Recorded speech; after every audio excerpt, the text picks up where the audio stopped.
তো গাইজ যোৱাকালি ৰাতি 11:30 বজাত মই আপোনাৰ মেঘালয়ত থকা USTMত ভাড়া এটা লৈ আহিছিলোঁ ৰেপিডৰ।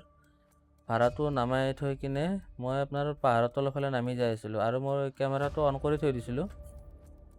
কাৰণ গাইজ এনেকুৱা চুনচান জেগাত ৰাতি গ'লে মানে নিজৰ ছেফটিৰ কাৰণে মানে এনেকুৱা কেমেৰাটো মই প্ৰায় অন কৰিয়ে থৈ দিওঁ। কিন্তু কেমেৰাটো মই অকণমান জেগা এইখিনি জেগা পাৰ হোৱাৰ পিছত যেতিয়া আপোনাৰ অকণমান মানে সেইখিনি মানুহ চানুহ নাই, আন্ধাৰ হৈ আছে। এইফালে মানুহ চানুহ দোকান চোকান আছে বাৰু, কিন্তু দোকান থাকিলেও কি হ'ল, বন্ধ হৈ আছে দোকানগিলা। কিন্তু সেইখিনি জেগাত মানে আপোনাৰ পূৰা আন্ধাৰ হৈ আছে, মানুহ চানুহ একো নাই।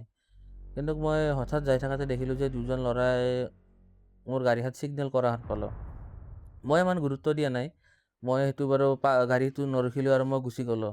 কিন্তু মই ঘৰত যাই কিনে যেতিয়া ভিডিঅ'টো মই ভালকৈ চালোঁ, তেতিয়াহে মই গম পাইছোঁ যে সিহঁতৰ দুজন ল'ৰা নহয়, যে ছাইডত দেখি আৰু দুজন ল'ৰা আছে।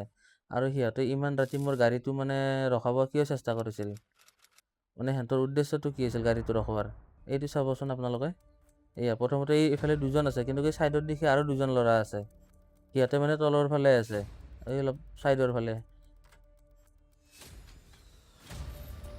আৰু সিহঁতে মানে একদম ৰাস্তাৰ মাজলৈকে আহি গৈছিল।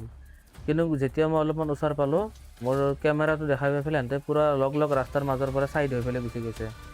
মানে কেমেৰা দেখা পাই ভয় খাইছে মানে কি, যদি সিহঁতে সঁচাই কিবা বিপদত পৰিলে হয় তেতিয়াহ'লেতো আহিলে ভয় নকৰিলে। কিন্তু সিহঁতে কেমেৰা দেখা পাই পেলাই ভয় খাইছে মানে কি, সিহঁতে নিশ্চয় সিহঁতৰ মনত কিবা বেয়া ভাৱ আছিল, যে গাড়ী চাড়ী ৰখাই কিনে মোবাইল চোবাইল পইচা চইচা গোটেই কাঢ়ি লৈ যাৱা।